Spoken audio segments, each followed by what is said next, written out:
It's that, no, this isn't wrong, it's just different. That's grace. I remember when he had his children. I remember the marriages. I remember the telescopes we brought. I just remember good times. And Adam asked me, he said, is there a specific? No, there isn't. No, there isn't. There's 31 years of the same. And that's not boring.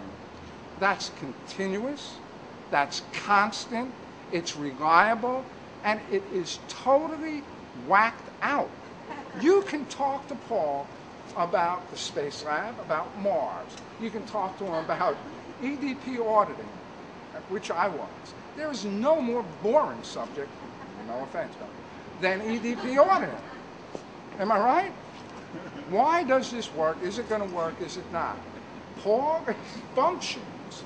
He is anal on things that are important. He is so willing to listen to you, get your input, laugh with you, curse with you, cry with you. But more importantly, Paul, the best thing I can say about you, after 30 years, is thank you. He was a better friend to me than I was to him. He was there. We're close, but it's not the close where you talk every week, you talk every day, you find out what you want, what you're doing. But if you need something, and I don't mean material, if you need something in here, he's the go-to guy. He really, really is, because he really does care. And a man with grace and a man who cares, I just wish that was me. I only have one thing to say. Thank you, man. Thank you. Beautiful. Beautiful. Okay. Well, how do you follow an act like that? That is really, really, really great. All right. Let's have to go back. Okay. Well, formally I thank Don for his words, and informally I love him, man. He's a great person. And there's nobody better. There was supposed to be 2 other people here tonight, and they couldn't make it due to other commitments that suddenly arose. But you know what? He made up for all 3, including himself. And I'm glad he was here. So I thought that this life that Don was talking about and that we were at, that it would last forever. I was invincible. Then, as if I was disturbed during my American dream, I woke up to some harsh realities. I was separated, and then eventually divorced, which was very hard on my daughters. In fact, we're still healing from those days, and there's more healing to come. Yet, although it was now all in pieces, I felt I had to continue. I had to survive. I had to keep on moving forward. I felt that if I continued in my life to look downward, I would not see where I would be going, and sooner or later, I would hit a wall and then fall to the ground. I was not going to let that happen. No way. And I did not. And I kept standing. I eventually met Risa, a woman in my life who I wished I could have met so many years before. You didn't know me then. I didn't know her then. Believe it or not. And eventually, she helped me get me back on my emotional feet again. Things were going good. Things were looking up. I saw that when bad things happen, other things happen that are good, that are warm, that are healing. For example, I lost some of the friends I knew through my first wife, but I now have many good friends who are here tonight, and those of you friends who aren't here, please raise your hand, through my wife Risa. And some friends continued onward in my life. Some of them could not make it here tonight, but as I said, one of them did. And I have to say, he's the best of the lot, and he's here tonight. So from this, I was given the gift of knowing opportunity, that when one door closes, another one opens. When one door closes, another one opens. When one door closes, another one opens. One more time. When one door closes, another one opens. Right. Thank you. And now I'd like this candle to commemorate and honor my past.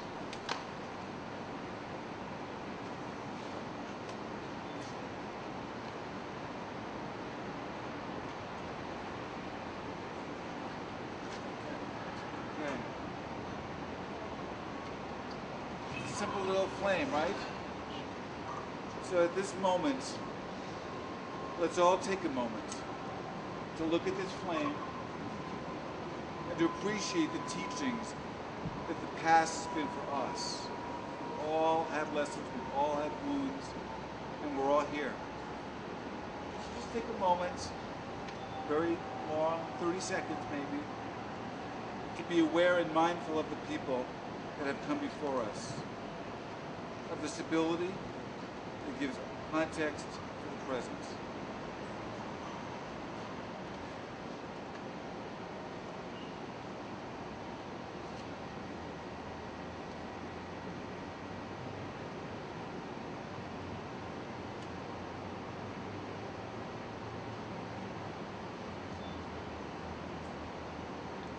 We spoke before about how there are no accidents. We have faith that somehow everything happens for a reason, that it sort of had to occur. That's a faith that some of us carry with us through life, many of us do. That it's all sort of for the best, if you can see the end of the road. Yet to be honest about it all, we also know that even though life is good in an ultimate sense, it certainly seems random and unfair sometimes. Paul certainly didn't ask to be downsized. That wasn't like on his menu. But it happened. But the truth is, the more fundamental and abiding truth, is that nothing is fixed. Nothing is fixed, solid, certain, or forever. Everything changes, including us and all our circumstances. That can be scary. But the good news is that ultimately, transience in our own lives connects us to nature itself, both in its abiding wisdom and in the poignant impermanence of its forms. The moon waxes and wanes and waxes again. The tides come in, the tides go out, come back in again. Species arise, pass away, a new one comes, new species come into being. Everything has its season. It may be cold comfort sometimes, but Paul's new circumstance is just another face of that impermanence. It's built in. As are the ups and downs, and hopefully down the road the ups again of the American economy, the global reality, which we're all a part of. Not for nothing is the internet called the World Wide Web. And not for nothing will this web be the newest canvas and field of play for the mastery which Paul has achieved. More on that later. First, Paul, tell us the truth. What happened last December, how it affected you, and what you did about it. Well, Lisa and I took a trip to Argentina for several weeks. It was my vacation, and on the very first day, the very first hour, I walked into my office returning from vacation. I was looking forward to getting back to work, and I was informed right off the cuff that my position was eliminated. My position, get it? Not me, my position. Sort of makes it not personal. So I had to leave that very same day. And you know, this came out of left field. All the signs and indications prior to that point were totally opposite, and otherwise prior to my vacation, it was the furthest thing from my mind. We were all told, you know, not to worry, everything's fine. Well, as anyone could gather and guess, you know, I felt betrayed. And I was somewhat scared and confused. And the thought came to my mind, no, not again, because this was the third time I was laid off in, I'd say about 10 years. So I just happened to be at the wrong place at the wrong time, or the right place at the right time if you were my employer. So what was I going to do now? Would I curl up into a fetal ball and cry? Would I give up? No way. Tenacity and determination. All right, so I started to immediately look for other similar positions. And I had the fortunate 15 minutes of fame, as Andy Warhol once said. I was paraphrased something like, in the future everybody will be famous for 15 minutes. And I happened to be at a job fair, and I was online, and some CNN cameraman came up to me and started asking me questions. Before you knew it, I was being interviewed. I said, well, my 401k turned into a 200.5k. Bernie Madoff is wearing a pinstripe suit, but in a couple of weeks he'll be wearing a wider pinstripe suit. I save money now by not going to the cleaners to save money because the economy took me to the cleaners. All these bad things, all these rotten jokes, but they picked up on it and they said, hey, you got a story here. From the serious side, I told them I was a Vietnam veteran, I worked during the day, went to school 14 years at night, grew up with a family, lived the American dream, all the things that I just mentioned. And they sort of took an empathy to that, and they followed me around all day. As a matter of fact, I had to call Risa and say, hey, Risa, guess what? The CNN camera crew's going to be in our living room at 5 o'clock. You think you can make it home? Well, she did. We were on TV. I had my 15 minutes of fame. The dog and the bird. The dog, too. The dog and the bird. Good old Marco and good old Jojo. So I realized I was, when I saw myself on this interview, when they finally showed it and aired it, I saw myself and I said to myself, gee, I'm taking a real good, hard, realistic look. And I said, I'm getting older. And I had to find an alternate way to make a living because after all, I look good on paper, I sound good on the phone, but as soon as they see me, old guy, I don't want my father working for me. I don't want my father reporting to me. I don't want an older person because, in some cases it was an honest feeling. In some cases it was a feeling of maybe jealousy, or maybe I would eclipse them with my experience. Or maybe I would be bored, or maybe I would say, hey, screw you, I don't have to listen to you. I'm older than you, I'm more experienced. That was their fears, not mine. So that was not my fault. That was their fault. They missed out on an opportunity to get an experienced person. And I said to myself, what am I going to do? Well, I said, time to go out on my own. Time to look forward into the future, okay? And not be at the mercy of someone else's profitability or non-profitability. Okay. Circumstances, right? Who are we going to be in the face of our circumstance?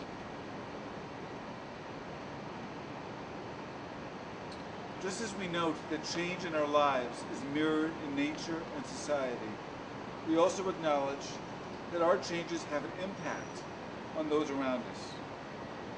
A new boss appears at work, and how we do business is affected. A child goes off to college, and his parents have a new role. They're not, he's changed, she, but also who they are has changed. They've got an empty nest now. They've got a different role in life. Who they are in respect to others is altered. So at this point, I'd like to invite Risa, Paul's wife, and my very esteemed fellow celebrants to tell us a bit about what Paul's downsizing meant for her and for them as a couple. Risa? Okay, well, one of my favorite sayings, to quote John Lennon, is life is what happens while we're busy making other plans. Also, along similar lines, the Yiddish saying, and I don't know Yiddish, is man plans and God laughs. And I think both expressions really are getting at the same thing, which is that it's usually the unexpected that shapes and defines the lives that we're living. So with this not in mind, I retired from 27 years as a school social worker in the New York City Department of Education just about a year ago last June. Understand that I never looked at retiring as the end of the road. So it was very timely when I came across the ad in Utne magazine for the Celebrant Institute and looked at that as a career that I was going to pursue. That was what was next for me. That was about 3 years ago. And everything seemed to go according to plan. I was able to, when I retired, I was able to secure a 2-day-a-week job in my old school training social work interns. That plus pension, plus whatever I could earn at my fledgling celebrant career, and the big plus, Paul's salary, meant I didn't need to worry about a thing. The downside to all of this was that I felt very little motivation to actually get going with my new career. There was always tomorrow. Mañana, mañana. Manana, manana. Nevertheless, very soon into my retirement, like 6 weeks into the school year, mid-October, the first jolt came. I was told that the budget, the discretionary money to fund my part-time position had been eliminated. And I was given a choice. You could leave today or you could come back tomorrow for one more day. And that was that. But I wasn't that affected by it. I felt, all right, so that'll give me more time to really pursue some other stuff. And meanwhile, we were going to Argentina in 2 weeks anyway, and to us, that was the trip of a lifetime, you know, to go away to go to Patagonia and Buenos Aires. So it was okay. All right, I lost my job. Big deal. Well, you know the rest. We came back, and then Paul found out that his full-time position had been downsized. Of course, I got anxious. But it was also a wake-up call, and I said, yeah, all right, I got to get a part-time social work job now, new one. And in a way, I sort of relished the hunt. It was all new. I never looked for a job online. It was kind of exciting. By February, I actually had a bunch of possibilities lined up. And then in March, while I was in Florida, I got a call from Columbia University about an after-school program for at-risk youth, somehow connected with the high school I used to work at. They found me, so that was good. This was just this past March, right? This was just this past Just a March. couple months ago. So We're not I've been talking working. ancient history. Yeah, so that's what happened for us. So that was good. One of the biggest challenges, though, because this is not just about that some landed partially on my feet, was that Paul and I had to deal with being home a lot of the time together. And at first, this was difficult to negotiate. We both needed to carve out workspace for each other. The notion of me working in the basement was, I didn't cotton to that right away. But we set up a new desk and a new chair for me, we got new carpeting, and hey, I'm down there and I've got my laptop, I've got the phone, I'm a short flight away from the refrigerator. Who could ask for more? So now I just say, I'm going below, honey. And it works. I actually kind of love being there sometimes. And so somehow, to conclude, it's all falling into place. Paul did have his 15 minutes of fame, which inspired him to launch his own business. I replaced that 2-day-a-week job that I originally had lost with a new one, almost for the exact same salary I had been making. I also rediscovered that I enjoyed being a psychotherapist after all. I had always had a small private practice, and it was always on top of the other job, but now I said, hey, you know, I kind of like this. This far into my life, I think I have something to offer people in the way of life's living and learning. And, Your gifts. yeah, and wisdom and experience. So I'm enjoying it. And the other thing is, I had the time and the motivation to launch my website and finally start booking some weddings. A question that I often ask when I perform a marriage is, do you vow to share the fullness of your lives together in all of its rich complexity? Well, it seems to me that I've been learning an awful lot firsthand about what that question really means. And my answer to that is a resounding, I do.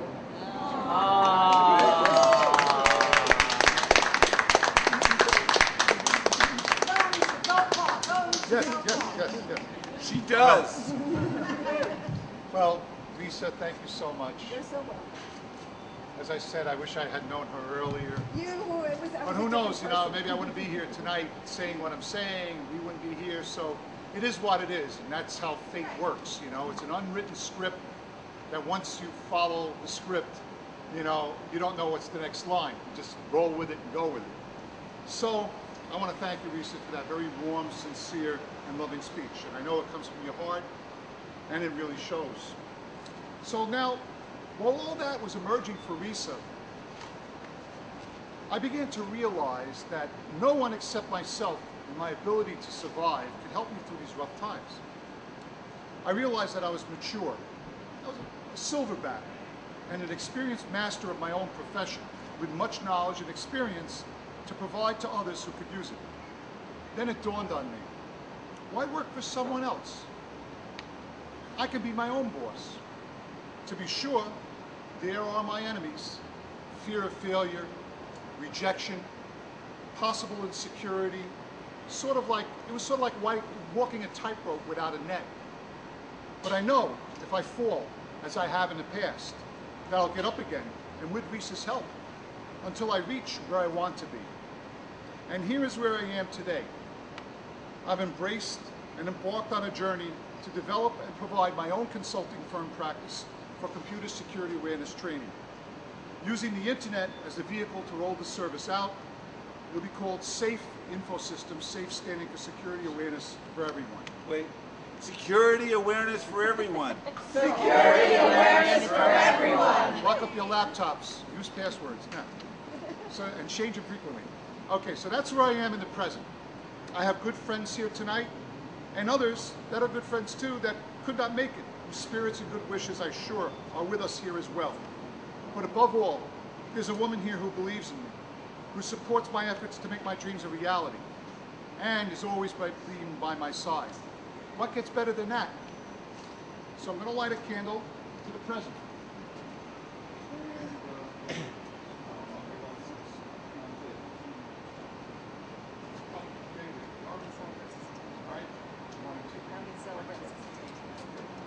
I light this candle to acknowledge and to honor what is so now, what is the present.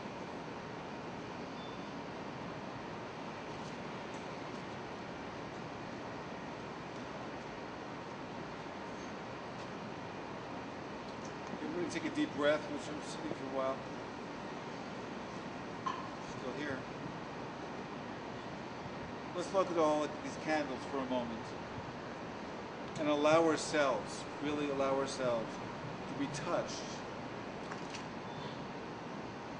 by the emotions that Paul is feeling and connect them to a place inside all of ourselves where we may also have felt those things.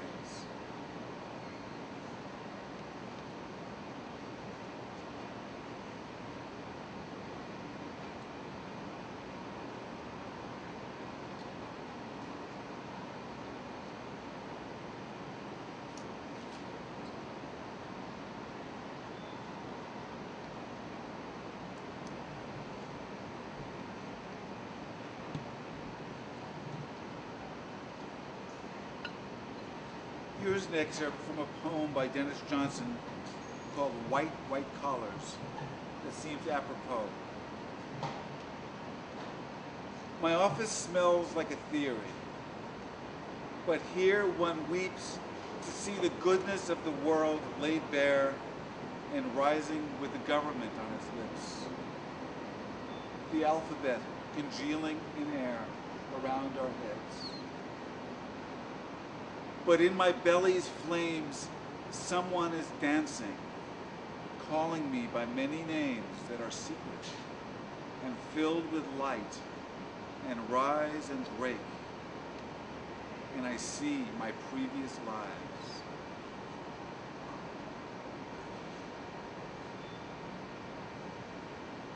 It is a great paradox as well as a gift that precisely because we often seem to have so little control over the circumstances or lemons that life gives us, it takes a wise and effective and a passionate person, which I now know Paul to be, to consciously and bravely declare who he or she will be in the face of those circumstances and to forge new possibilities in that light, in that fire.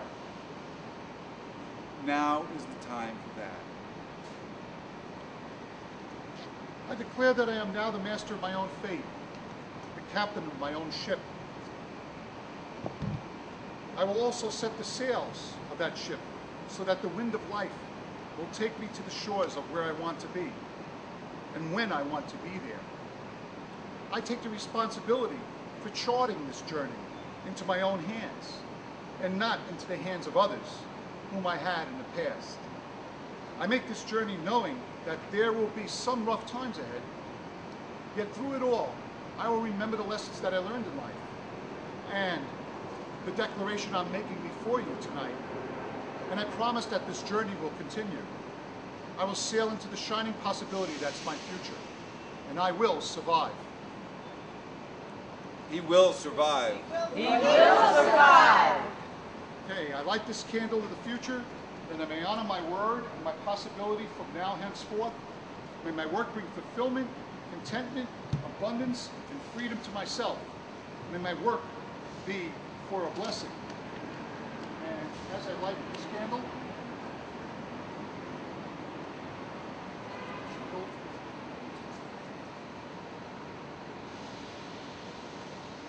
some of you, and those who are here tonight who know me, and those of you who are here tonight for the first time know who I am. I'm a space student. I'm a big supporter of the space program, and I believe in the challenge that's out there. So symbolic of my new career that I'm launching, okay, I brought a little model of the Discovery Space Shuttle, one of the 3 left in the fleet that's going to be mothballed in a couple of years. And it's taking off. And its destination is not only a destination in my life, but it represents a destination in all your lives too. And I hope that what I expressed this evening, and I'm not reading this is coming from me as I'm talking to you, that the lessons that I've learned can be a model for the lessons you have learned, or you can associate with some of the things that happen in your lives. And take this to a journey further, farther, new, and undiscovered. So I thank you all. And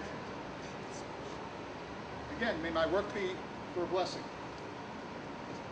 Okay. Now, do we have, we want to do a toast, but I wonder if I think I may have forgotten to have the glasses for the toast. We didn't do that. But let's all hold up an imaginary glass that's really full of our intention. Good, some of us have glasses. Oh, a lot of us have glasses. Okay, then let's really pour the wine. Do we have any wine or anything? Is it going to take too long to do? I would like to, all right, good. Let's just take a break and fill our glasses and come back for the toast. This gentleman will help us with that. That's Ramoya.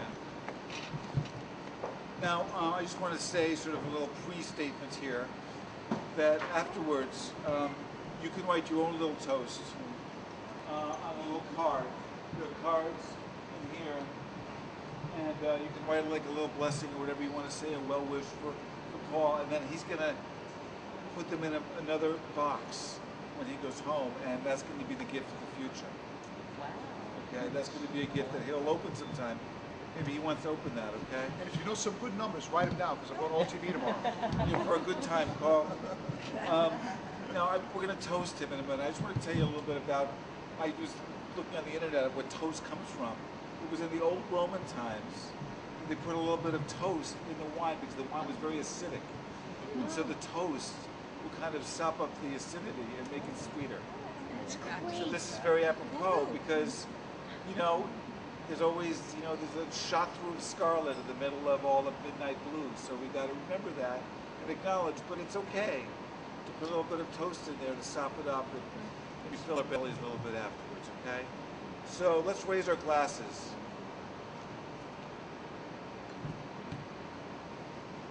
Paul, we toast you. We recognize your transformation. We honor your strength, your mastery, your competence, and your earnest purpose. We wish you health, prosperity and abundance, satisfaction, stability, security, all entwined with the exhilaration of true and meaningful adventure. We wish for you the continued deepening of your love and your home life. May you give your heart to your work and your loved ones all your life long. And may you grow and flourish in your labors and your life's tasks. And let us all say, L'chaim, cheers, congratulations. L'chaim, cheers, congratulations, and salute. Salute. We have one more little thing. Hold on. One little, there's a little extra here. Hold on. Photo op. Just to seal it as a spell, let's do 3 cheers for good measure, all right? 3 hip hip hoorays, all right? Yeah. This is for Paul. Yeah. 1, 2, 3. Hip hip hooray! Hip hip hooray! Hip hip hooray! Before we ring the bell that will end the crossroads ceremony and begin our party, remember with a little gift that you want to bring, put it there, and I'm sure you'll cherish it as the beginnings of the new gift his life has in store. So everyone put down their glasses. We can have one more little woo-woo moment. I'm going to put this right in here. Right in there. All right? This is an amazing gong. Breathe.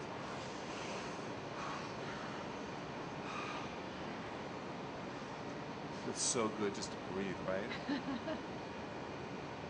Okay, we're going back out the rabbit hole now.